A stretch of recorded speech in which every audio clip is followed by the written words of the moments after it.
Good evening, everybody, and welcome to a very special town hall with our very own college leaders. Before we begin, I have a few announcements. We have interpretation and closed captioning services available tonight for our deaf and hard of hearing students. You have the option of pinning the interpreters by clicking on the 3 dots on the box where their faces are and selecting Pin Video. We also have closed captioning, so just keep an eye out for that. And one more thing, this meeting will be recorded. However, we'll be recording the speakers and not everybody else in the audience. If you're uncomfortable with this, please just turn off your video. We don't want this to discourage you from hearing the information that our panelists have to share. So with that being said, my name is Elise Dulay. I'm a senator of the Associated Students, and with me this evening is my fellow senator of ASGCC, Peter Bragança. We are excited to be your moderators this evening. We're honored to be bringing this event to you. It's very important to our organization that the student body feels informed and connected to the college, especially during this pandemic. We hope that you walk away this evening with a better understanding of what we have been doing to support students, provide continuity where we can, and dispel any uncertainties that you may have. Many of us may not know our college leaders on a day-to-day basis or have an understanding of their roles and responsibilities. So tonight we get the opportunity to meet and connect these leaders to you. So without further ado, I'm happy to introduce my fellow moderator, Peter Bragança. Thank you, Elise. Tonight's series of questions were developed by Elise and myself through the many conversations we have had with our peers, as well as the questions that were submitted by students, faculty, and staff earlier this week. During the event, you will have the opportunity to submit your own questions through the Zoom chat feature found at the bottom of your screen.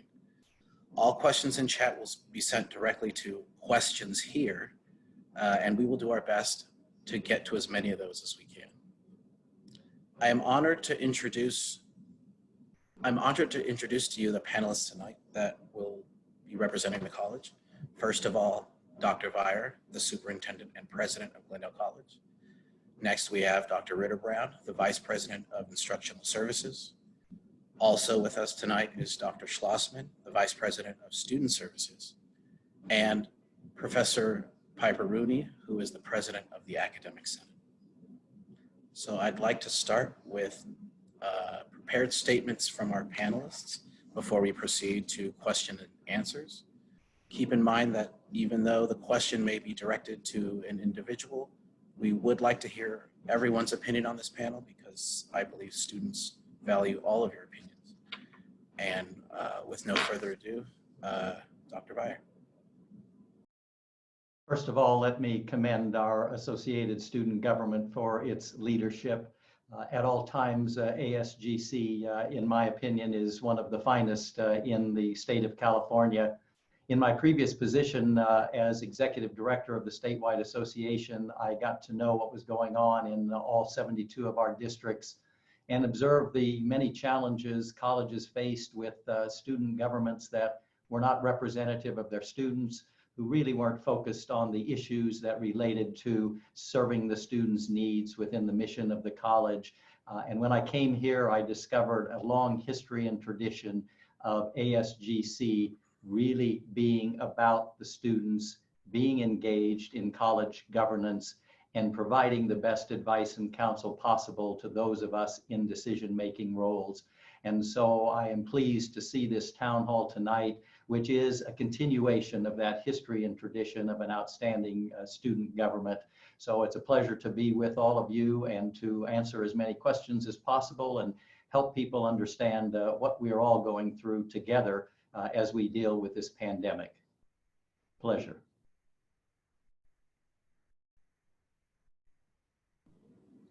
Dr. Ritterbrown? Yes, sir. First of all, I would like to echo Dr. Viar's commendation of the ASGCC and Elise and Peter in particular for organizing this event. And I would like to say how impressed I am by our faculty, our staff, and most of all our students for adapting to this situation. And I'd like to assure you that our primary concern is for your safety. But I would also like to emphasize that we have not compromised, in my opinion, our commitment to your success. And we are doing everything we can to move through this difficult period in a way that allows you to continue to progress academically and to succeed.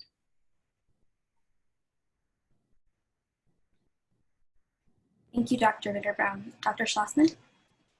Thank you very much, Elise, and thank you, Peter, and thank you for all the participants tonight. I'm looking at the participant list, and we've broken 100. There's 115 participants. Maybe we'll get to the 200 level. That would be great. So I'm very happy to spend time with this event on this Friday evening. You know, I want to echo the comments of Dr. Viar and Dr. Ritterbrown, and really commend the ASGCC for all of your efforts during this very challenging time. All of your efforts to keep students connected and keep them engaged and keep them moving forward and to help students stay in their classes and keep working towards their goals. I mean, that's what all of us as college leaders are trying to do as well. So thank you so much to the ASGCC for being such a outstanding partner in these efforts.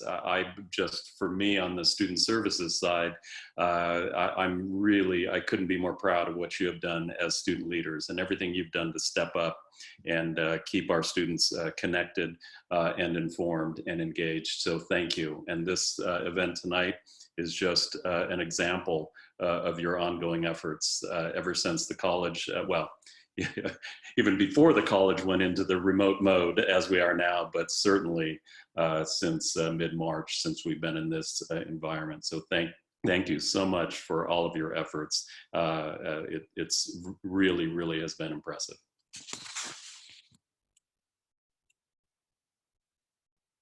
Professor Rooney. Peter. Thank you, Elise and Peter, for inviting me to participate, and I'm really proud to be able to represent the Senate this evening.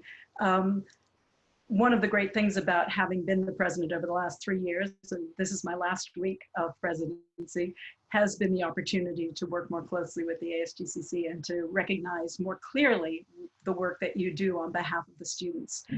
So I'm very pleased to be here. Our purview in the Senate is technically called academic and professional matters, but in fact, the reality and the most important thing for us is to protect the quality, the integrity of the academic programs so that we are providing for you, the students, the desirable academic experience that made us fall in love with our disciplines and brought us first to teaching. So I thank you for bringing me into this town hall, and I thank you for being concerned for the ways in which the Senate has supported the instructors and the students. Thank you so much for that, Professor Rooney. So the first question is for every panelist, and it's more of a lighthearted question just to get us started. What's something that you've discovered about yourself or a loved one? And we'll start with you, Dr. Viar. Something I've discovered, well, as old as I am and as long as I've been with my family, I'm not sure new discoveries, but reinforced the connection we have with each other and that it is important to be together and to support through whatever the circumstances are, to stay patient, to stay kind, and to really show the love you have for each other, and giving each person a little bit of an opportunity to be themselves and in a quiet corner, and other times where you come together and binge watch Schitt's Creek or whatever show it happens to be. Thank you so much. Dr. Ritterbrown? That's a really good question. I think that what I discovered is that my family and I can work one room apart and do that effectively and be close to one another. And one of the things I most appreciate is that my son can now visit me between meetings and we can talk about his schoolwork and I can have lunch with my wife. That's so sweet. Thank you for that. Dr. Schlossman? You know, I think through this experience with my loved ones, it's just really strengthened our connections with each other and really reminded us of the importance of supporting one another through some very, very tough times. And one thing, I'm the parent of a college student as well. And so my younger son attends San Diego State University. So he is experiencing what all of our students are experiencing as well, with this sudden change to remote learning and services and not being able to be on campus. And what's really impressed me with that is how resilient he has been. And I know that that's the same with many of our students. So I'm living that experience that our students are I'm living that experience through my son's eyes. And I know it's challenging, not just for our students, but their parents. So I can relate. I'm experiencing that firsthand. And I've just been really impressed by the way he's handled it, and I'm sure that that's been the way the majority of our students have dealt with this as well. And then the last thing that I've learned, as far as a loved one, since I'm working mostly remotely from a home office, I've learned how much our dog Charlie likes to sleep during the day, because he's pretty much sleeping by my feet while I'm on Zoom with the umpteen number of meetings that I have all day long. So he's a sleeper. So I know what he does all day long. So.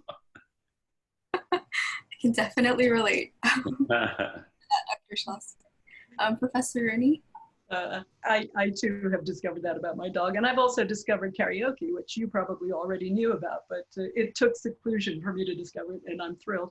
But in terms of the resilience that Dr. Schlossman's just described, I see it also not just in my own college-aged children, but also in all of my students. I'm really so impressed by what they're bringing to each class, and their willingness to be vulnerable and things like that. So I think what I've discovered is that if I'm prepared to show up and make a lot of mistakes, and my hair goes in all directions, my students will do the same, and we'll still work really hard.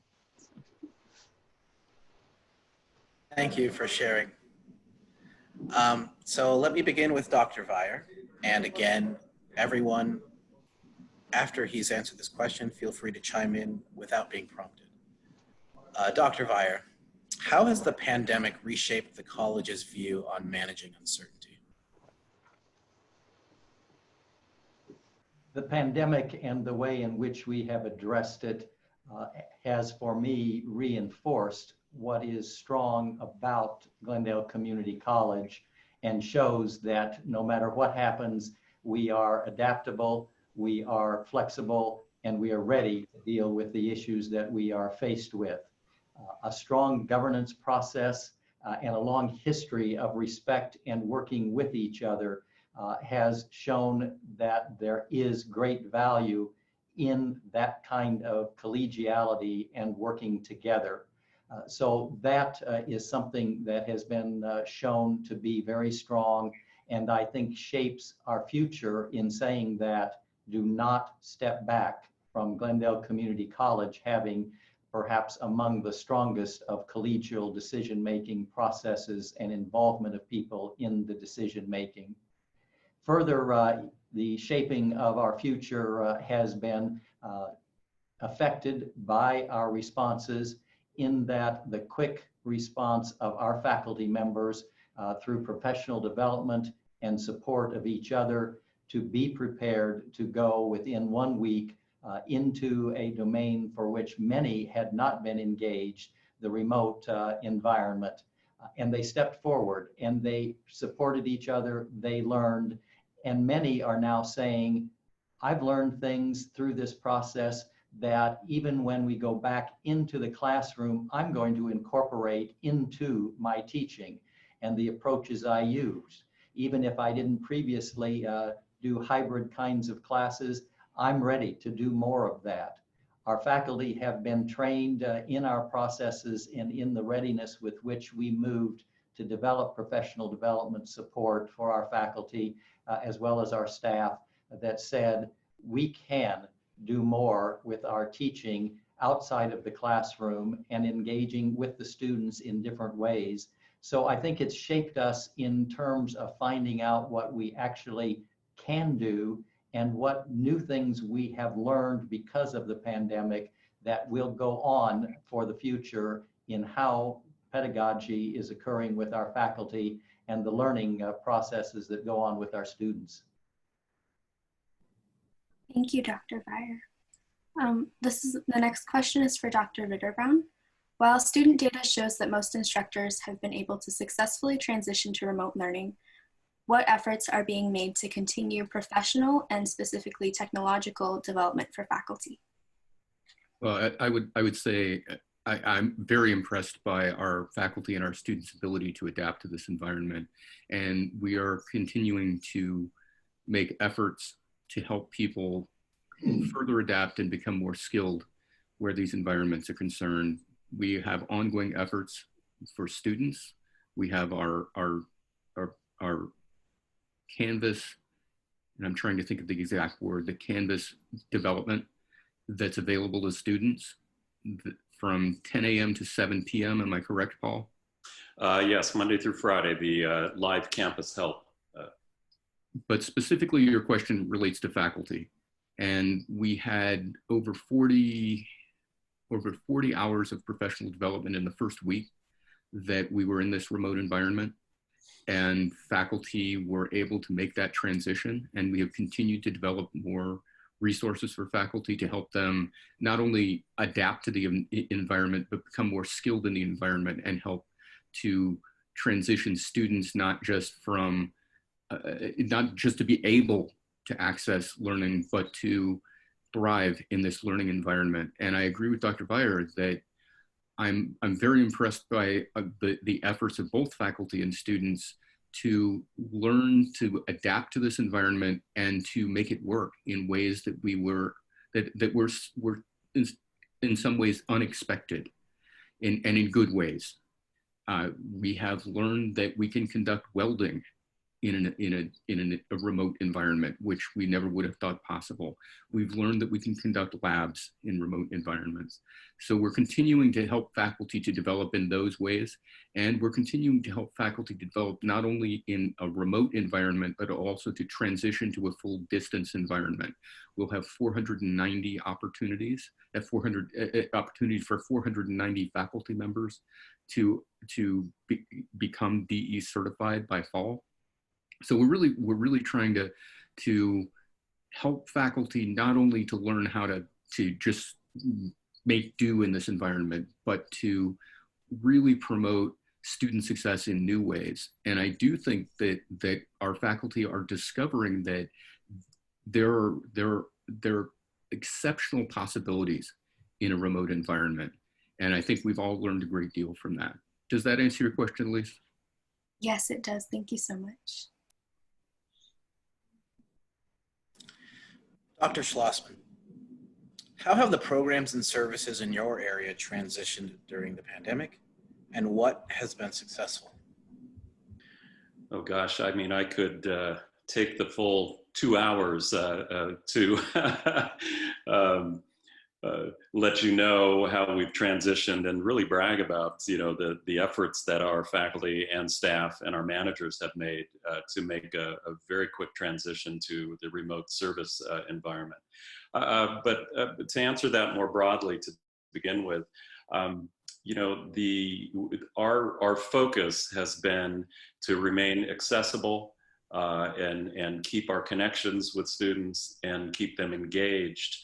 And to make sure that our students understand that our services are still available. We've changed the platform or changed the method of delivery, but in all of our areas, we have transitioned to remote and online services in every aspect.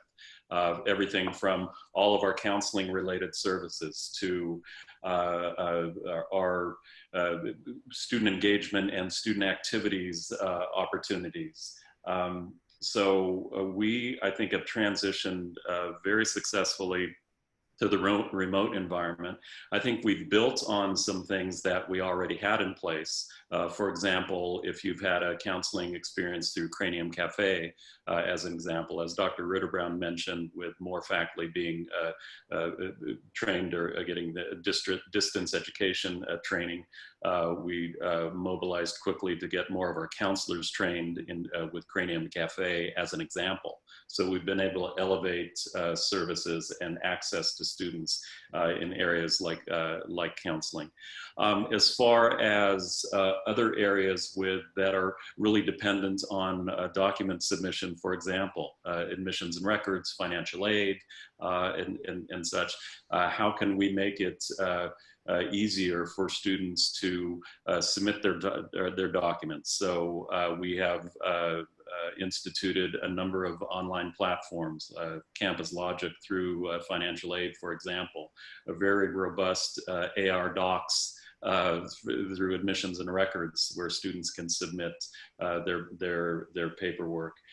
Many of our areas are now using DocuSign because there are, signature requirements on documents. So how do we enable our students to do this? And I think we're constantly looking at what's working and what's not working so well. And for the things that aren't working so well, how can we work around that? What adjustments can we make? So it's a constant challenge to improve and enhance what we're doing. So I think overall, I have just been really impressed and proud of the way our managers, faculty, and staff in student services have really risen to the challenge and really have found creative ways to keep serving students and innovative ways. And, what this has done too has I think, maybe forced isn't the word, but in a way it's forced all of us, college-wide, to really speed up a lot of things that we have wanted to do and that we know that we have planned to do and want to do long term, but we certainly have sped those things up. And to close this, there are so many things that we've learned and so many new approaches that we've instituted that we will continue doing this, at some point when we get beyond the current situation. Hopefully that's sooner than later. We're going to keep doing these things because they make sense. Okay? And they make things easier for students to communicate and connect and interact with the college in so many ways. Thank you for that, Dr. Schlossman. Before we move on to our next question, I just want to thank our 4 panelists for really all of their efforts. I think we as students wouldn't be able to make it through this transition without such amazing leadership from you all. So really thank you for everything that you've done for us. The next question is for Professor Rooney. A student asked, many students are beyond stress because of the switch to remote. Some of us don't have quiet places to study. What should we do about professors that aren't understanding about our individual situations? Thank you so much for that question. I think one of the things that's been most impressive to me is that at Senate, we have representatives from all the disciplines, and you'll probably remember that counselors are also faculty. And one of the things that's been great is that not just counselors have spoken up, but also math professors, other representatives, other senators from other divisions to say, remember, our students have radically changed life circumstances now. It could be that they're suddenly home with small children and they're actually having to work as the child's teacher, or they could be sharing a room with a brother who's going to use the laptop, forcing them to use the phone. They could have all sorts of circumstances like they or their parents have lost a job. So there are stresses beyond those that we can control, but we can control our demands or our expectations and our efforts. And while every one of us faculty want to make sure that we are providing you with the opportunity to experience your education in the way that you expected 2 months ago, we also want to make sure that, for example, we're not demanding that you turn on a camera if that doesn't make you feel comfortable. We're not demanding that you take your class for a letter grade if you feel that things have changed so drastically that you need to take a pass, no pass, or an excused withdrawal. So what's coming up at Senate right now is much more of the kind of motion that says, remember our students. In the best of times, We are here because they are here to learn, and we're in classrooms, and we have the kind of devices and technology to support that, and we have the face-to-face opportunities in class and in our office hours. But those same students who are the purpose for our presence on campus and our jobs now have very different lives, and we've got to remain alert to that and become imaginative, because some of us can be a little tunnel vision and say, nope, the standards for my class are this to get an A. And the standards can be this, absolutely, with this content knowledge, but we can examine your grasp of the material, your expertise in very different ways. And that's what Senate's trying to promulgate. It's trying to remind instructors, we're here to serve. The lucky thing is we get to serve human beings, students, and we get to serve them with our disciplined fascination, but we're here to serve. So thanks. Thank you so much. Thank you for that, Dr. Rooney. This actually transitions us very well into the next question, which is, has the pandemic brought more awareness to the needs of students with special needs and how they can operate virtually? So this is open to anyone. Well, go ahead, Piper. Well, I want you to go first, and I'm going to tag on. Okay. Well, you know, when we talk about special needs, you know, that has in student services, you know, one angle with the special needs are our disabled students and our disabled student program and services, DSPS, and such. So that has been a particularly challenging area to meet the needs of our students. But again, the staff have stepped up. So for our disabled students, our counseling services are ongoing, both remotely and online. So we haven't skipped a beat on that. We are still doing assessments for accommodations for our disabled students. And I think one of the challenging areas has been in the area of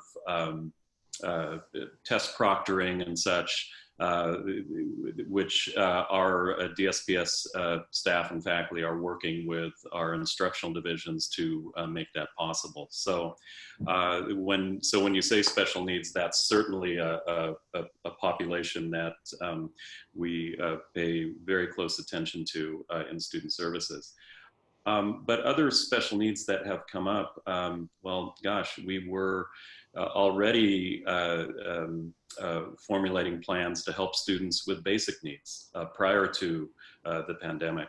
And we have a lot of new efforts to help students with basic needs through the Student Affairs Office, through money that has been raised through the Glendale College Foundation to help students with food insecurity, other financial issues that have really been exacerbated by the pandemic. Other efforts to help with special needs. I mean, the drive-through food pantries, for example, and now the college, the leadership, all of us, you know, who are on this town hall this evening are working to find the best method of distributing the CARES Act funding that we have received through the CARES Act and the Higher Education Emergency Relief Fund for students. So I think there are a lot of efforts to meet all kinds of needs that we knew that students had prior to this situation, and then new things that we've learned since we've been in this very, very challenging environment. And I just wanted to add that instructionally, we were very lucky just within the last 6 months to have hired full-time an instructional designer. And she has helped our faculty tremendously with trying to enable us to present online materials that are accessible, that are ADA compliant, Americans with Disabilities Act compliant. So she's actually, at the drop of a hat, built 10 hours worth of professional development modules for us as instructors that we can take at our own pace in order to learn how to remediate PDFs and to do other things that reduce challenges for anyone who's visually impaired, of course, to caption for anyone who's hearing impaired. These sorts of things that we can do in the design end that will support students who have various learning differences. And similarly, the administration, Dr. Viar kindly said, let's have a Zoom faculty meeting. We were all sort of thinking, oh, we can't do this. But we did, and about 300 faculty turned up, and we had a presentation saying, we've got these materials. Come and take advantage of them. So we even did a good job disseminating the existence, the information about the existence of those ADA modules. Thank you. So the next question is for Dr. Viar. Dr. Schlossman mentioned the CARES Act grant and that GCC students are going to receive it. Could you please explain more about that? Yes, in general, the federal government, Congress and the President signed the CARES Act, which was trillions of dollars going out to support the needed things that should be covered due to the pandemic. A portion of that was the Higher Education Emergency Relief Fund, for which money was given to colleges, universities, community colleges to assist in covering costs that were directly related to expenditures required because of the pandemic. Among the qualifications, or among the things being considered also was the effect of students of the colleges, and that they had expenses that had come up due to the pandemic and were going to affect their ability to continue with their education.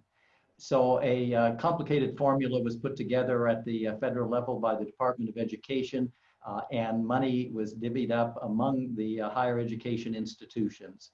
Glendale Community College was allocated $10 million, slightly over $10 million, and under the CARES Act provisions, 50% of that $10 million, $5 million, was to be spent at a minimum for emergency financial aid to students who could show they were directly affected by the pandemic as it related to their attending a community college.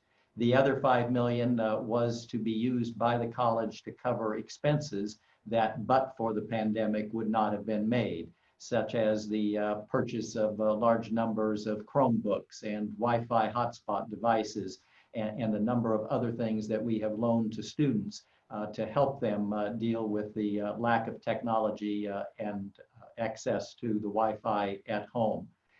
The federal government established rules as to who was eligible, and then said, but you have the ability to make determination within those rules. Well, by the time we looked at the rules, we realized we really did not have a great deal of flexibility, and it's primarily that we must provide the money to students who were eligible for Pell Grants, applied for Pell Grants, received Pell Grants. And so we've identified roughly 5,000, slightly over 5,000 of our students who would be eligible under the requirements set by the Department of Education. We have been in consultation with the Academic Senate, the Faculty Guild, our classified staff, and most important, with our associated student government related to what would be the best approach to take to distribute that $5 million to the slightly over 5,000 students. And we're looking at possibly an even distribution across all the students, recognizing how complicated it is to determine exactly what the financial need is of each student. That would require, in my view, a complicated process of applying for the funds, proving that you had the need. And so we're trying to look at an approach that will allow us to get the money to the people who need it in as close to a fair and equitable way as possible. We are still waiting to receive the funds. Some colleges and universities received the funds very quickly and early on. We have completed all the processes to receive the funds and have been told that we can expect that the money will be available to us sometime in this coming week, possibly on Wednesday. And our goal is to be able to have a decision made by Tuesday as to how we will distribute the funds.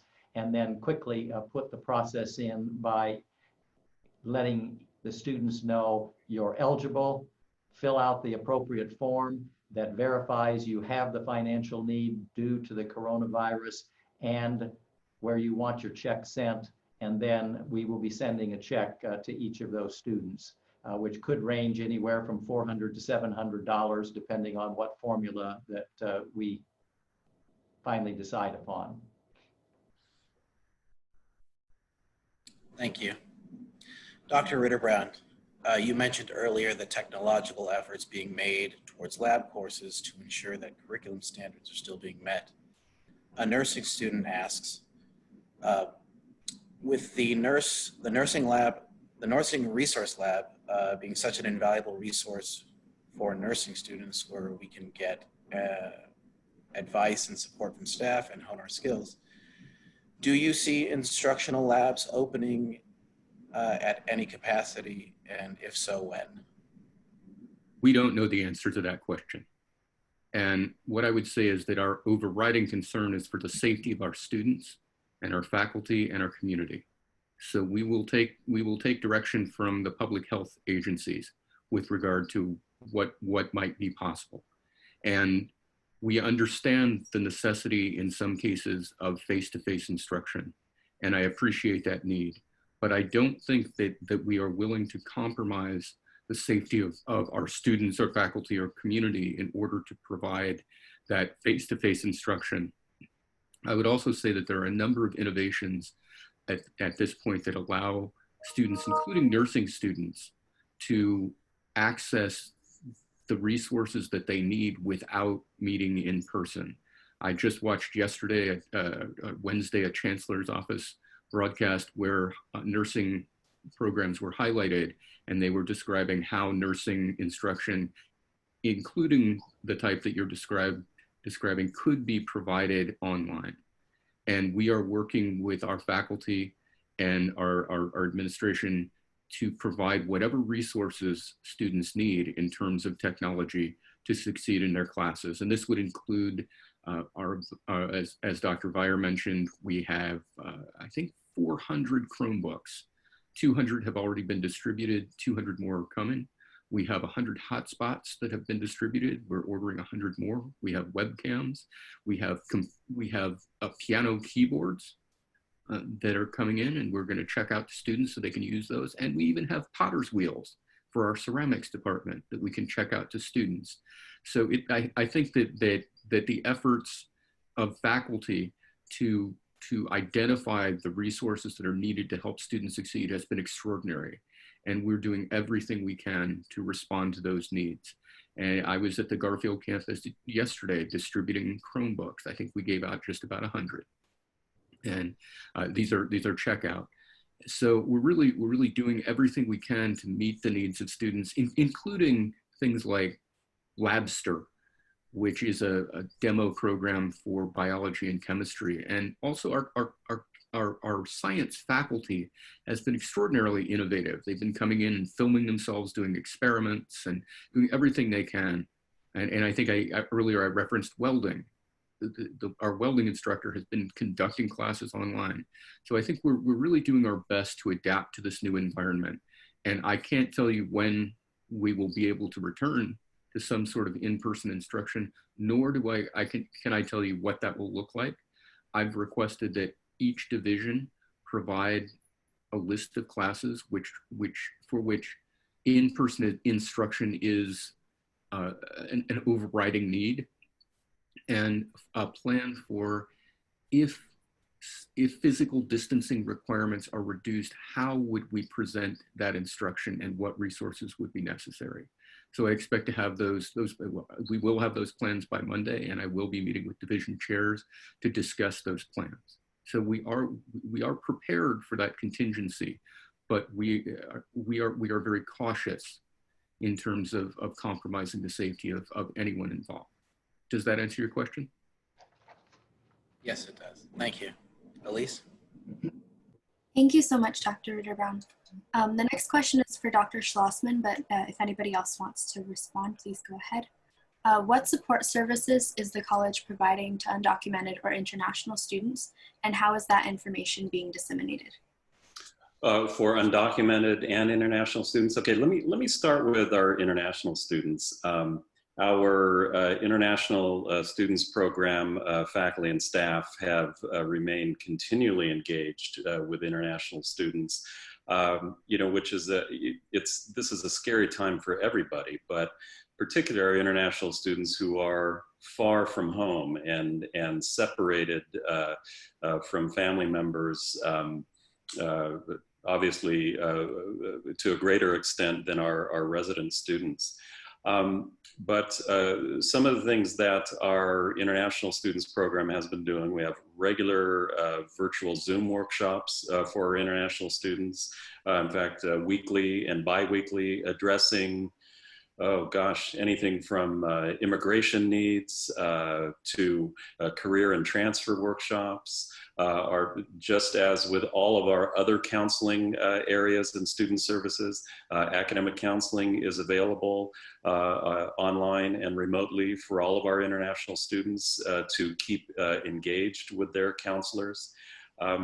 Through Cranium Cafe, our counseling, our online counseling platform, students can drop into the lobby for just drop-in counseling services. The regular international students newsletter is going out via email to our international students.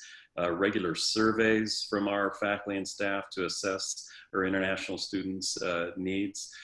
So as with all of our other services and the special populations that they work with, our international program has remained and really bumped up engagement.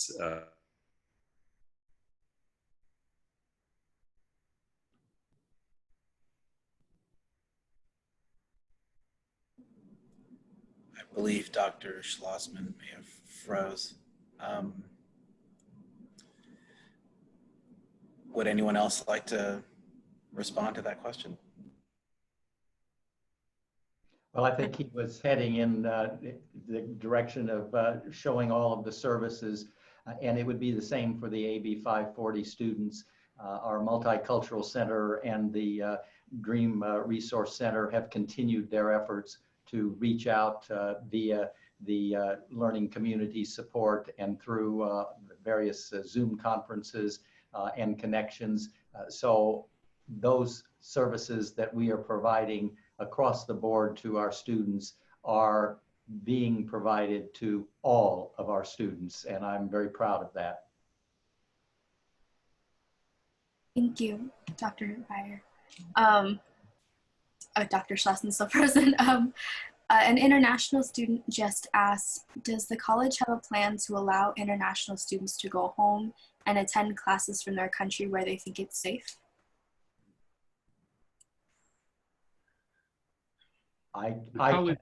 Go ahead. The college is currently providing remote instruction.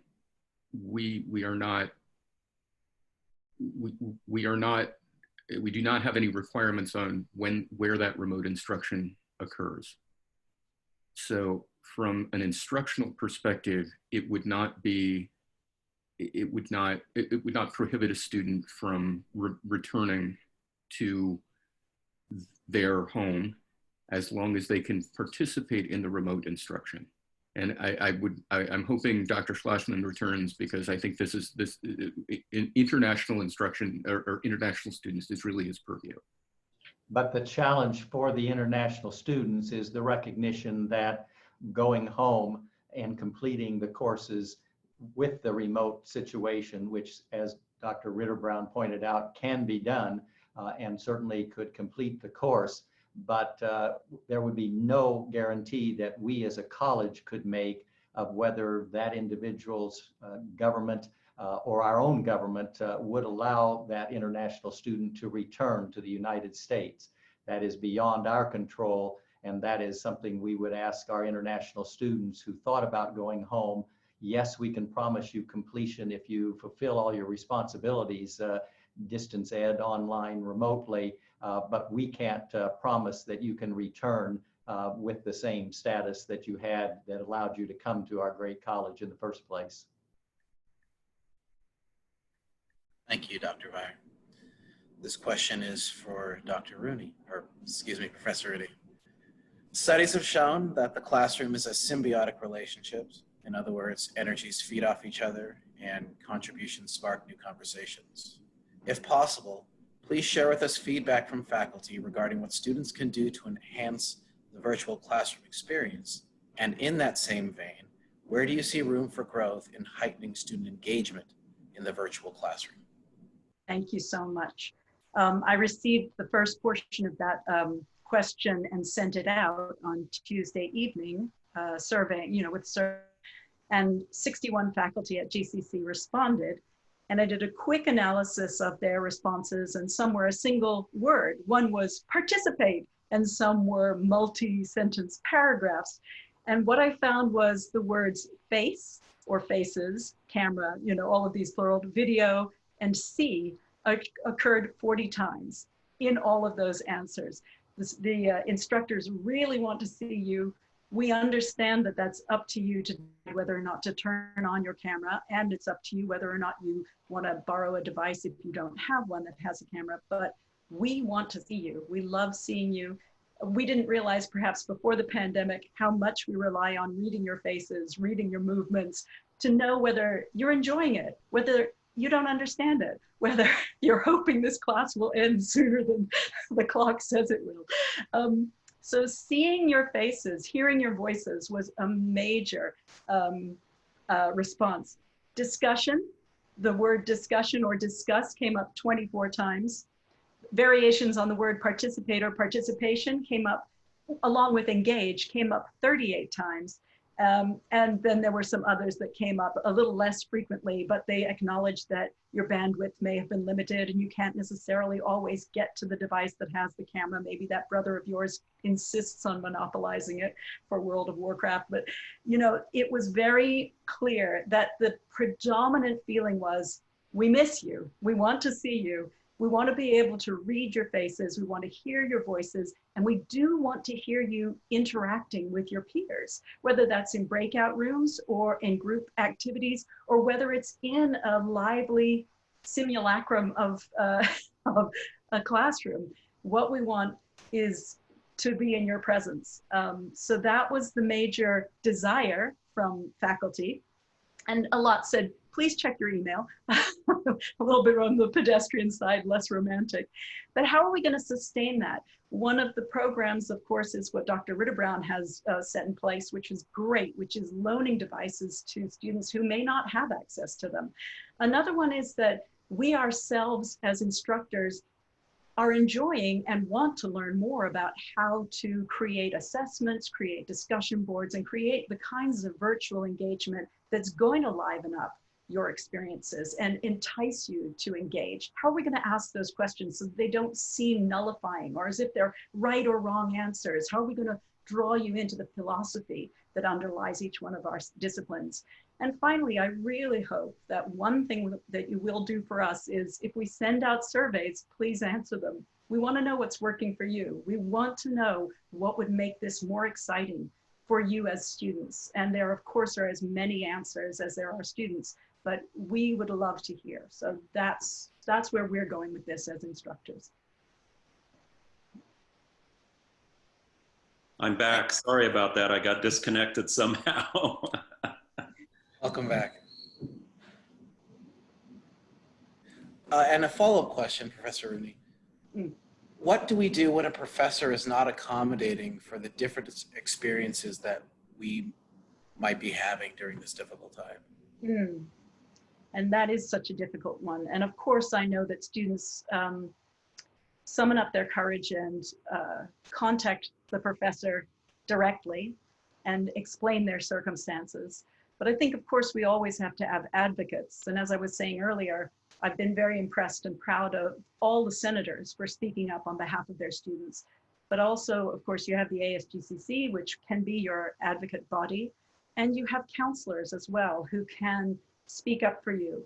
You can also ask the division chairs to speak up for you, because we do understand that it's not always easy to communicate the difficulties that you're experiencing. It's not always easy for us as instructors to hear them, no matter how well you've communicated them. But you do have advocates on the campus. And again, we're not unaware as instructors that we are here because of you, not the other way around. So.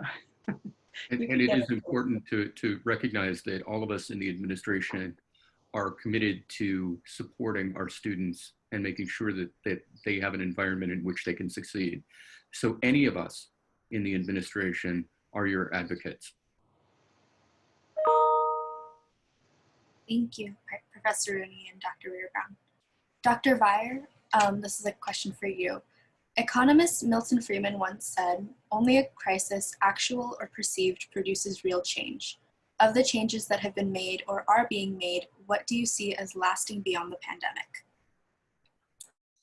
I think all of us tonight have referenced those which are, we have learned how much we can do online in terms of service to our students, whether it's easier processes for enrolling in the school, whether it's easier processes for whatever testing may be required still at this point, whether it is online counseling, whether it is career education and career services, whether it is our teaching, of which much can be online, and how we can draw more in using technology.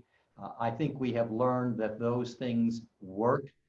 We've been forced to move more rapidly on the use of those than we have in the past. I think we have also learned that, which we already knew, which was professional development is such an important part of what we do with our classified staff and our faculty and our managers. But we never put as much time, focus, and priority in that area as I feel we should have. And we've now seen how quickly we can respond and how successful that professional development can be if focused on the right kinds of things that will help our faculty and staff better serve our students. So I think that's what we have seen in terms of the changes that we have been forced to move more rapidly on than we otherwise might have, and that I am convinced will remain because we have found that they work. But we've also discovered things that are not working well, and we are going to be working to make improvements in those areas or admit this just doesn't work for community college students, community college faculty, our higher education institution. We had to do it because we had no choice, but we're going to drop that and we're going to do something a little differently to better serve our students and our community. So yes, indeed, there is no question that this crisis caused us to move forward on some things that we were debating, discussing, moving on, but not as rapidly as we had to. And now we're set and we can keep moving forward on those. Thank you, Dr. Viar. A question came in from one of our students for Dr. Ritterbrown. Will the college be offering more hybrid classes and remote instructions after the crisis is over? Remote instruction has been a blessing for me because I'm able to continue working, studying, and taking care of my family at the same time. That's an interesting question and one that we're addressing seriously. I do think that, as Dr. Viar said in his response to the last question, one of the things that we've learned is that we can operate successfully in this environment, and that it does allow more flexibility for students and for the college. So I think that that is going to be one of the lasting changes that occur with regard to the campus as a whole. So I can't answer your question in quantitative terms, but I do think that this is a lesson that we've learned. And I would just like to add that, you know, Dr. Ritterbrown and others have agreed to fund those extra opportunities to teach instructors how to be IOTL distance ed certified. And by going through those courses, the IOTL courses, they actually learn a lot of skills to design effective online asynchronous instruction. Because there are so many more opportunities to train and certify our faculty, there are almost 500 more, we will have more faculty who are certified to offer classes in that modality. And I do think It suits a lot of students. It doesn't suit others. And we will actually, because of that, be able to offer more. And I want to go ahead and emphasize, my colleagues have answered the question very directly and appropriately, but I also want to say that it's my view that we will continue to have a mix which does include the on-campus, in the classroom experiences and the interaction that is necessary from my perspective for a fuller student engagement in the life of the college. So we're going to be working to find the right mix that meets the needs of all of our students, so that those who do not wish to engage in remote distance education and feel that that is not for them, we're going to have the opportunity for them here on the campus to engage in what some might call the old traditional approach. So we're going to continue to have the right mix. We're just going to have a more exciting mix, and I think a more reflective mix of what people want. I would echo that from the student services perspective too. I mean, we are going to have that mix with student services. We have really discovered our capabilities in the online and remote environment with our outside of the classroom services too. So I would echo everything that's been said, but then also Dr. Viar with when we're able to bring back in-person, face-to-face services, we'll find that right mix. But our capabilities now that we've really capitalized on with remote services have really, I think, expanded access in a very valuable way for students, as the student who posed the question to Dr. Ritterbrown originally. And I think we found that we can address students' needs in a very efficient way, in a very convenient way, and we don't have to make students come on campus to access our student services in all cases. So we'll continue this in my areas as well. And I'd like to go ahead and comment that the question earlier about problems with faculty members and certain situations, I think that with all that's gone on and the professional development we've engaged in, as well as the efforts that have been made by our faculty, I think we'll be able to work with the leaders of our academic senate and our faculty union to help faculty members identify where their particular skills are, that perhaps there are certain faculty that should not be teaching distance education, who have found that that is not as successful. And so as we work with our faculty to have them assigned to teach certain classes, I hope we'll be in a better position to be able to say, David Viar is much better as the facilitator in a classroom with 35 students to work and walk around and connect with face-to-face, and is just not very good at the technology side. And that's where his focus will be. And we'll proudly have him work with those students and others. Michael Ritterbrown is fantastic with the technology and doesn't need to be in the classroom directly, but boy, can he do the job with them there. And I think that's an exciting opportunity we have as well now that we've had a chance to have virtually all of our faculty during this semester and into the summer and fall who will have been engaged and know where they feel they are best suited to be teaching and working with our students. And I just wanted to add a couple of things. One is, we've been looking at enrollment management and enrollment for summer, and almost equal numbers have signed up for asynchronous distance ed as have signed up for remote synchronous, which is all we have right now that's equivalent to being face-to-face. So we're still seeing students who could have chosen distance ed saying, no, I want something synchronous. And as we've said earlier about the labs, we've had students say, I won't take any of my chemistry until I can be back on campus. I need to touch the test tubes, I need to. And so Senate is about to have a motion hit the floor next Thursday, which says Senate recognizes and respects, preserves students' right to elect to learn in whichever modality they see suits them best. And Piper, would you just, for perhaps a few students who may be participating tonight, explain the difference between asynchronous and synchronous? Right. Thank you so much for reminding me. Yes, so true distance education is offered at any time that you need to take it, when you've gotten home late from work, if you work the graveyard shift, if you have small children, whatever, it is entirely flexible because it is asynchronous. You do not have to engage with anybody at a specific time. You obviously have your office hours that are synchronous in DE. Remote synchronous instruction is a type of distance ed that is technologically mediated. So you're speaking to us through some technical device, but it is synchronous. It's happening at the same time. When you log in, I'm online. When you ask a question, I answer you. You can see me, or if you can't see me, you can hear me because my camera is frozen. But we're in the same place at the same time. It's as close as we can get during a pandemic to being in the classroom together. Yeah. Thank you so much for that clarification. My next question is for everybody, or anyone who wants to answer. Does GCC have any programs that teach students how to do well in classes through Zoom, like a student development course? And if not, is this something that we could implement?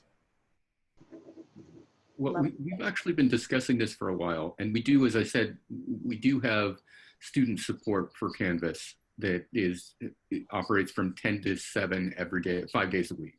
So we're moving in that direction. But we actually do have under discussion a course which would be educational technology, and we hope to have that course ready to offer in as quickly as possible. But the curriculum process is not speedy. It takes some time, so we're working through that. But I certainly hope to have that before too long. But it's a great idea. I love the idea of a student development class for Zoom. Yeah. Yes, it's a great idea. Dr. Ritterbrown mentioned the Canvas Live Help Center. And as we've mentioned a couple times, I mean, that's Monday through Friday, 10 o'clock to 7 in the morning to 7 o'clock in the evening. And that's something that we became aware of a real immediate need. And that's something that was set up very quickly by our career services manager, some counselors, student workers in the student services areas, as well as some of our classified staff. But Dr. Ritterbrown and I have talked about, well, we really need to think about, yes, ongoing support. You know, this has been so valuable during this time, and we've realized how much students need this. So how do we sustain this even after we get to some different times when we have a better handle on the pandemic? So either through courses, but also us establishing ongoing help desk, if you will, for students for Canvas and other related issues.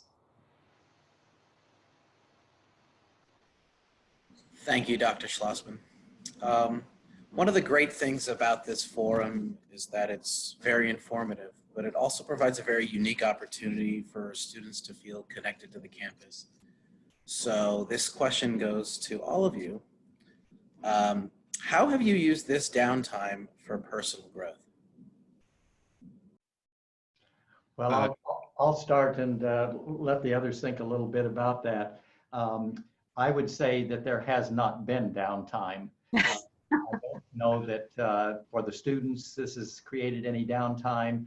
I don't believe for certainly any of my administrative team downtime, and all of the faculty members that I've been with, there is no downtime. We have all been putting in extra hours in order to try to determine how best to respond to that which is new to us, and to prove that we are steady, adaptable, ready, and able.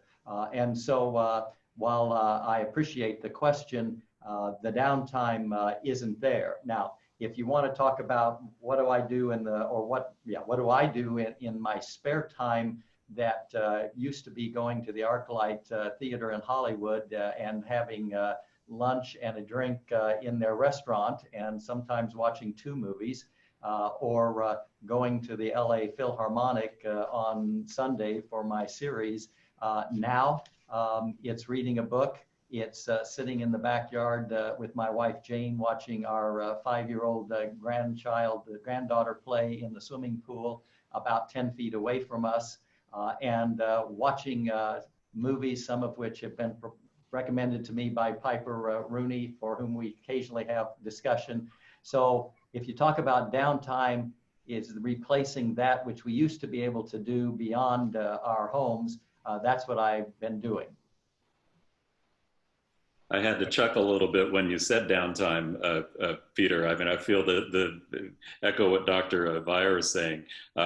Actually, there is little, if any, downtime, even on weekends, for us. And I know for the four of us on this chat here. In fact, just Tuesday, Dr. Viar and I were with you and Elise starting at 7 in the morning at your legislature meeting. And my formal meetings really didn't end until almost 6 o'clock on Tuesday. And then after that was a quick dinner and then catching up on emails, literally the hundreds that come in over that time. So yeah, there's not a lot of downtime, but I will say with all of this activity, as far as my own development, it has really upped my technological skills and learning how to use these modalities that we're using now in this remote environment. I mean, well, I got kicked out of Zoom a little while ago because of the internet connection, but definitely it has bumped up my skills with technology. Things that you as students, it seems to be second nature, but for older people like me, not quite so. And I would also echo that there is no downtime at this point. And I would say that I've been very impressed by all of my colleagues, faculty, administration, and staff that have worked pretty much tirelessly. And I had to apologize to one of them for calling at 9:30 at night the other day. And I sent a text first and said, "Are you still up?" And the colleague responded, "Yes." And we got on the phone and were able to figure something out. But I'm just really impressed by people's ability to adapt to the situation and their commitment to your success, to student success. So, yeah. You know, I think my fellow panelists are right that there's no downtime, but there is a striking and silence where there used to be a lot of delightful interaction. You know, we have a beautiful campus and we spend a lot of pleasant time walking around on it and bumping into colleagues, bumping into people we work with in all strata. And not to have that leaves a sort of an emptiness that can cause us all to have to reflect, you know, on our natures, on our habits of mind. And I think what I've recognized in myself, I'm also seeing in a few of my students, and I want to be more supportive of them. I don't want to hear them say things like, "I'm lazy" or "I'm not very bright." So now that I hear their negative self-talk, I say, let's all stop the class right now, because that's unacceptable. So I think I've realized that we really rely on the buoyancy of seeing other people unexpectedly all day long, and not to have that can undermine us a little bit and lead us to have these terrible thoughts that we're not strenuous students, we're not smart students, so, you know. Thank you so much for that, everybody. The next question is for Dr. Ritterbrown. Since remote instruction will continue for summer and fall 2020, what will the grading policies be for those terms? This is really more of a Dr. Schlossman question, because grading policy is more student services. And what I can say is that I believe that we will continue to offer the pass, no pass option for students and the excused withdrawal option for students as long as we remain in this remote environment. Dr. Schlossman, am I correct? Yes, and actually both of those options were available before we went into this environment. I mean, pass, no pass has always been an option for students. And the excused withdrawal option actually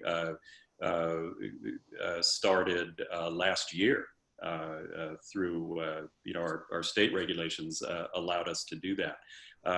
So they actually aren't new as far as our grading policies. I think what has changed, and this is with direction from the Chancellor's office, is the relaxation of the types of rules, regulations, and deadlines that we had previously in order for students to take advantage of those options. So yes, they will continue. And I'm going to give a pitch for if you get on the college website, there is a grading options guide that some of our faculty put together, a number of faculty, but primarily Kevin Mason, counseling, and Tom Foden, who are both guided pathways coordinators for the college as well. So if students have questions about the various grading options, could be EW, excused withdrawal, pass, no pass, incompletes in classes, consult that grading guide. That grading options guide, and just you can just do a search on the college's website. But then also, it's very, very important that students speak with their academic counselors as far as the implications for the choices that they make with the different grading options. And then those who are receiving financial aid, again, talk with a financial aid advisor, because there could be implications with financial aid eligibility as well. So to answer the question, yes, those options will continue, but we really want you to engage with your counselors and advisors so you can make the best choices, the most informed choices that you can. Let me reinforce that. Absolutely, you must talk to a counselor. Start with your faculty member and say you're looking at options. The faculty members through Piper and others are staying as informed as they possibly can, and then move on to the counselor. We've got the opportunity for online appointments, the opportunity to talk quickly to counselors, and Dr. Schlossman is absolutely correct. I just want to reinforce it. Don't make that decision on your own. Think it through and get the advice of our good counselors. And I do want to reiterate that the counselors led by Dr. Mesa are contacting every one of the transfer institutions, the private as well as the CSUs and the UCs. And he has let us know that the UCs are changeable campus by campus. So please talk, if you're intending to transfer, especially to a UC, please talk to a counselor, because they will be able to tell you the impact, the implications of choosing pass, no pass, or any of the others. Okay. Great, thank you all very much. We have a question from one of our students who asks, with the introduction of remote learning, how are students who are currently on a wait list know whether or not they were able to add the class? Is there a possibility of having a Zoom meeting or something to that effect in order to stay abreast of whether or not they've added the class? Dr. Schlossman? Yeah, as far as the possibility of a Zoom meeting, definitely. I mean, if that's something that would help us inform students, as far as these processes, yes. But as far as being added from the wait list, I think that was part of the question. And how is that communicated to students? Besides the usual means through the MyGCC portal, I mean, that would still continue as far as being added. But beyond that, frankly, I would have to consult with our director of admissions if there's something different than what would normally happen through my GCC and through the portal. But I think the suggestion about a workshop on these issues, that's really a good one. It's another way for us to communicate with students and make sure that our students are informed on these processes. So I appreciate that, and that's something that I will I will explore with not just our admissions and records staff, but also with our counselors. I can see a very healthy and useful discussion and service through that. Yeah, to help clarify, I think students normally expect to be able to walk into a classroom, say the day of the first day or second day of instruction. You know, they're usually informed in person of whether or not there's room or a teacher will add. So thank you for that. Okay. Thank you so much. This next question is first for Dr. Schlossman and then anybody else who wants to join. This is a challenging time for students who feel that GCC was their only safe space. What kind of mental health services or counseling has the college provided? Oh, thank you for that question. It's really important. And in fact, many of the students who are on this, participating in town hall may have taken the student survey that was recently administered. And one of the concerns that was communicated through that survey was the elevated levels of anxiety, stress, worry, depression amongst our students. As far as the mental health service and counseling, we offer mental health counseling both on the Verdugo campus and the Garfield campus. So the Verdugo campus services are provided through the health center.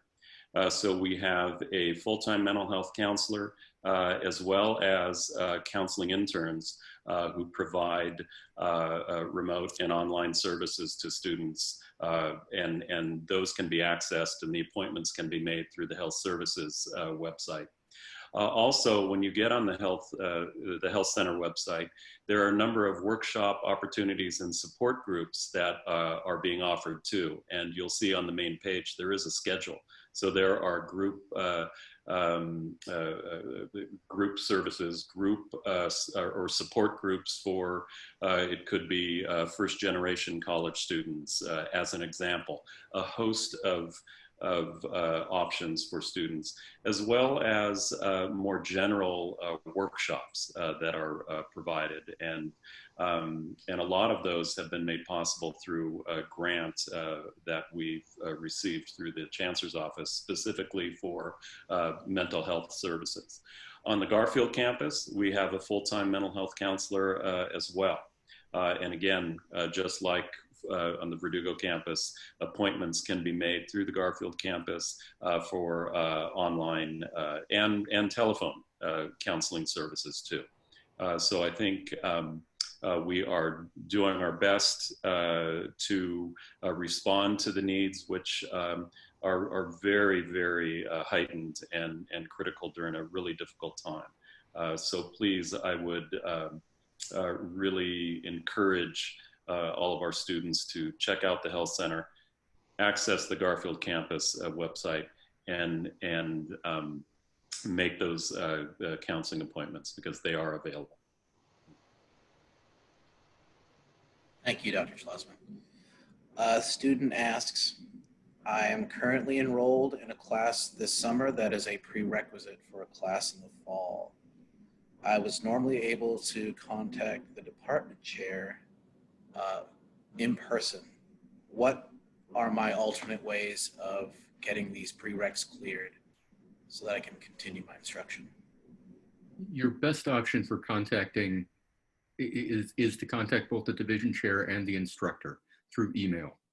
And if you don't receive a response, to let the appropriate dean know that you're having trouble reaching your professor and your division chair.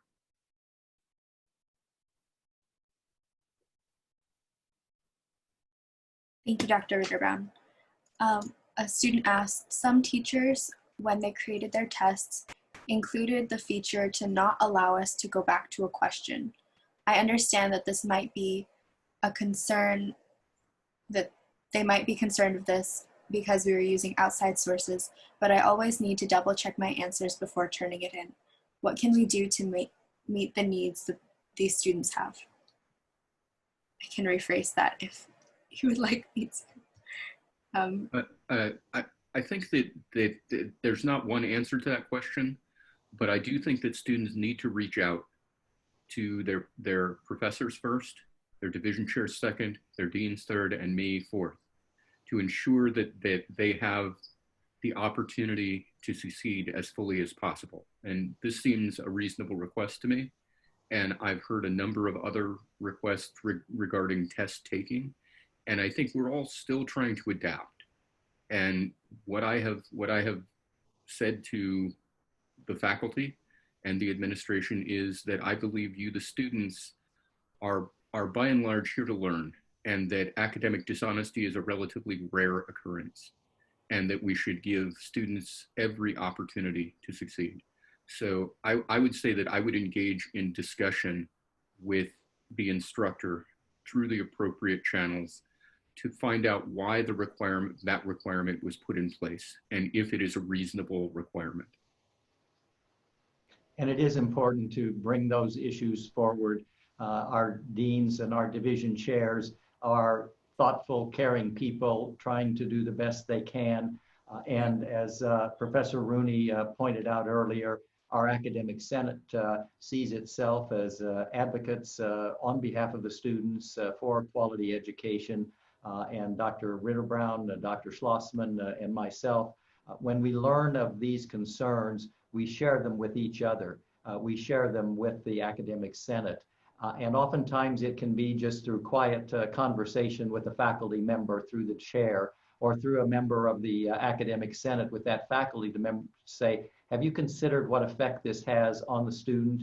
Is that really necessary, the approach you're taking? And sometimes that faculty member will have a number of, from that person's perspective, very strong reasons for that, but at least it will be thought through. Other times the faculty member will say to an academic senate member or to the division chair, oh, I didn't realize what effect that had. So it is important not just to face it on your own and just accept it, but do talk to the faculty member. Do then, if you don't see the change that you'd like to see, talk to the division chair, and let's try to get the message out. This is an area where we have some concern. We might want to do some more professional development for our faculty, or share some different perspectives peer-to-peer to help them improve the approach they're taking. And I would just add that thank you very much, Dr. Viar. That's very, I think, empathetic. It is a polarizing issue. There are instructors and there are disciplines which feel very strongly as a group that they must control their test conditions, and they see it as an aspect of academic freedom, which of course we must defend. I think that's actually a gray area, whether or not it is. Assessment techniques are a part of academic freedom. But it is something we talk about, and as Dr. Viar said, we are advocates for you and your learning. And as he also said, there are instructors who feel that the quality of your learning can only be at its highest if you must take a stressful test. I'm sorry to say that. But if you can perform under those stressful circumstances, at the same time, we're in a brand new world. We've never been in a situation where it might cost someone their life to come to campus. So we're in a new world, and people have to rethink their adamant beliefs about assessment. Thank you, Professor Rooney. This question is open to all, but we'll start with Dr. Schlossman. A lot of students are saying in the chat that they've had to drop classes because of this big change. What changes still need to be addressed to support students that we haven't addressed in the first 8 weeks from moving online? Wow, that's you really put me on the spot there, Peter. I mean, I think, okay, so students who had to drop, can you repeat that one more time? I'm sorry, who had to drop because of the switch, the sudden change in— Right, yes. Okay, well, I think to help students deal with the immediate impact, we had gotten guidance from, as I mentioned earlier, the Chancellor's office as far as a relaxing of requirements and restrictions and such to allow students to withdraw from classes, take the pass, no pass option, and explore other grading options. As long as those, the relaxing of those regulations remain in place, I mean, the college will follow suit on that. But, I go back to something I said earlier and Dr. Viar, reinforced. I mean, before a student, I mean, I get it. It's difficult in this environment, and we're not all accustomed to remote learning modalities and such. But I would say to students, before you make that decision to drop a class, to withdraw, talk to your instructors. I mean, be engaged with your professors, talk to your counselors, talk to other advisors that you have on the college faculty and staff before you make those decisions, because we can help you explore other options, or perhaps get you some additional help that you might not be aware of, whether that be, we've mentioned the Canvas help line as an example, or get you in touch with our Learning Center for tutoring. There are still a lot of options that, well, all the options that we had prior to going into the remote environment that are still available for students, to give students the support, to give all of you the support to remain in your classes and keep succeeding and keep working towards your educational goals. So what I would say is, talk to somebody first, before you take that step. Because there are a lot of options that are available, and we want you to stay enrolled. We want you to keep progressing towards your goal. So let us know before you make that decision. So let me emphasize that on behalf of all of the leadership, faculty, and the Board of Trustees, and the group that you're talking with this evening, or hearing from this evening, students, we do know that with roughly 600 faculty members, adjunct and full-time, with 300 plus classified staff and 50 administrators and so forth, we're not all doing it the best and right. We're making mistakes. Not everything is as smooth as we would like it to be, but that is not the attitude we keep. We want to learn from our mistakes. The reference to the student survey was one of those examples of how we are reaching out to the students to say, please tell us what is and isn't working. What can we do differently? This town hall is an opportunity through the questions to hear things that's, okay, maybe we ought to add to our website an ombudsman section. Not that we've appointed a person, the ombudsman, but we've got a place where a student can just anonymously, or not so anonymously, depending on the issue, put something in and say, this is my question, or this is the problem I'm having. And then we will have people who check that regularly and then follow up. We've encouraged talking to the division chair, working to the dean, working to the vice president, but sometimes that is a challenging process. So we're going to continue knowing that for at least the summer and the fall, we're going to have students who are going to continue to have challenges. Meanwhile, we're going to expand the Canvas Live opportunities and make sure students know how to use Canvas. But the suggestion that came forward tonight, are there some Zoom sessions or workshops that we can be doing and expand what we're providing to students that say, if you're having trouble in your remote, here, let us show you how to engage more effectively for your success. And so that combination of take advantage of our good people who are here, our counselors, our division chairs, our deans, but also we're going to look at how we can follow up to that student survey and determine what new things can we do. Maybe it is when you enroll in a class, we need to add some little button that clicks, I'm going to need this kind of help if I take this class and successful based on what I learned before. And then maybe we can do an individual follow-up with the person who said, I want to talk to somebody, even though I've registered for the class. So keep helping us learn and grow ourselves to be the best that we can be for all of you. And I'm going to say something that nobody is going to want to hear, and that means Dr. Viar. remember, it's worth staying in class because the chancellor's office has given you permission to repeat any class you take, no matter what grade. So if you get a B or a C and you needed an A for the transfer institution of your dreams, you can retake the class. So stay in class. Don't let it stress you, but learn what you can and then take it again. Hey, here, I thought you were really going to say something scary. I agree with that. It's very sensible advice. Thank you so much. So for our last question, I wanted to ask, a lot of students are feeling really uncertain during this time. Do you all have any advice for students who might be stressed or uncertain about the future of their education at the college? Well, I'll start by indicating that first, we all need to recognize, no matter what position we're in, as a new young student, as a returning older student, as a person who's lost a job, who's coming in, or whether it's someone like me who's in a stable position, making good money at the point. But certainty is not something any of us can promise.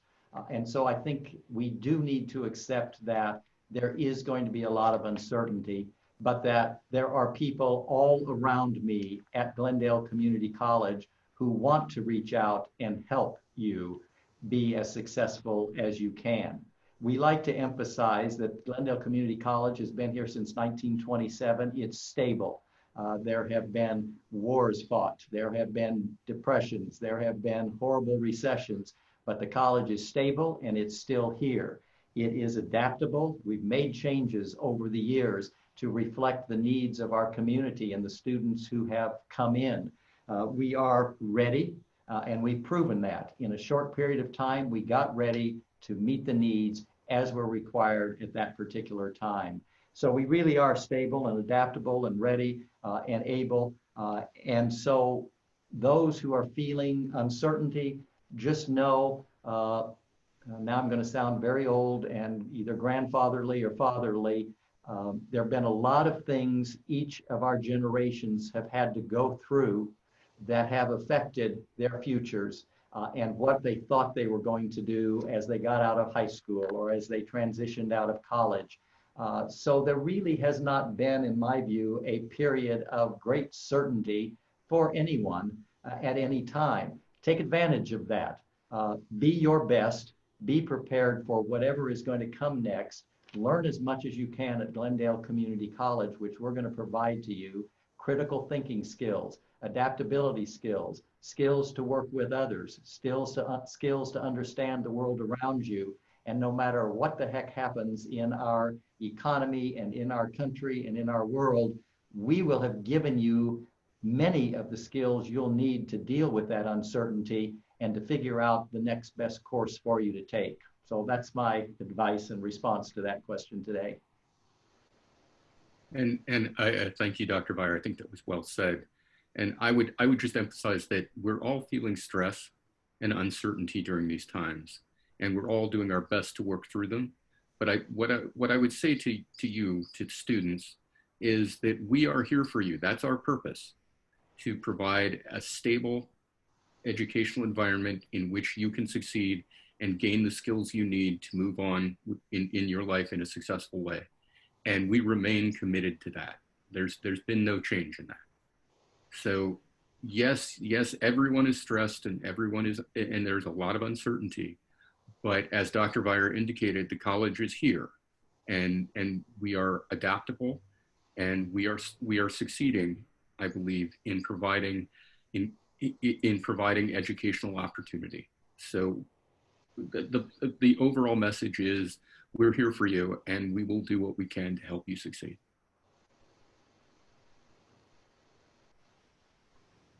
And I'm going to jump in unless Paul wants to. And I'm going to say that you're in the best place. You really are.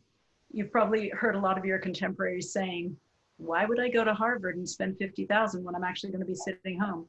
You know, and I might as well be at GCC. Don't spend any more money. We know you. We see you every day on campus, or we see you in our classes through Zoom. We recognize that you have faith in us, And that actually leads us to rise to the responsibility to give you what you need. We want to hear from you. Everyone this evening has said, please contact, and we mean it. Ask your instructors if you can have a private Zoom meeting with them. Ask your counselor, even ask the division chair or the dean or the vice presidents. Yeah, you can try the president as well. You're in the right place, and we are here for you. And karaoke, don't forget karaoke.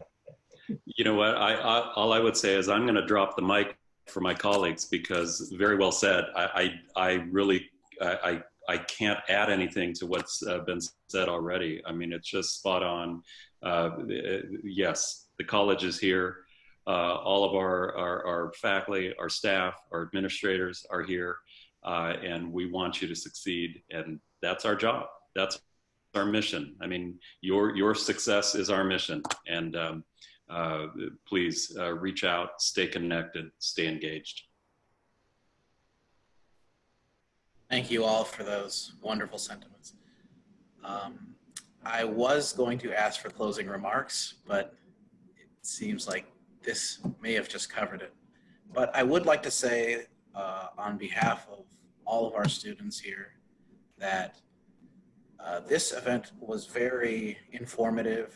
I believe that it allowed students an opportunity to understand what's really happening at the college, what they should expect going forward, and how to address their academic needs. And I would like to thank you individually, Dr. Viar, Professor Rooney, Dr. Ritterbrown, and Dr. Schlossman for all participating in this event, because without you, this would not have been possible. Well, thank you. And thank you to the ASGCC, and thanks to all the participants. Yeah, thank you for inviting me. Peter and Peter really hit the nail on the head with that. Thank you everybody for joining us tonight. Everybody in the audience, thank you for sticking out for the full about hour and 40 minutes of this. I hope that this was informative. Peter and I will be doing our best to create a frequently asked question sheet, and then we will be posting it somewhere either on the GCC website or the ASGCC website. But we believe that this information really needs to get out to everybody at the college. So, one final comment from me, and that is those students who are still online and participating in this town hall, the Associated Student Government elections are underway. Pay attention to who's running. You've got an opportunity to vote for several vice presidents and the president, who also serves as a member of the Board of Trustees, the people who oversee the whole of the college, and the people I work most closely with. So be sure to pay attention.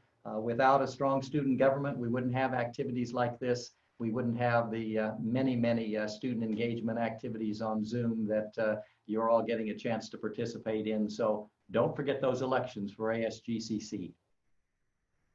Thank you so much, Dr. Viar. Also, ASGCC has a bunch of events coming up in the next 2 weeks. So please check out the event calendar. It's at associatedstudentsgcc.com if you're wondering where that is. And we thank you again for everybody who joined us tonight. It really means the world to us that we were able to get this information out to you. Have a fantastic weekend, I guess. Thank you. All right, thank you very much. Stay connected, everyone. Let's get on with that downtime. Stay safe. Bye-bye. Thank you. Thank you.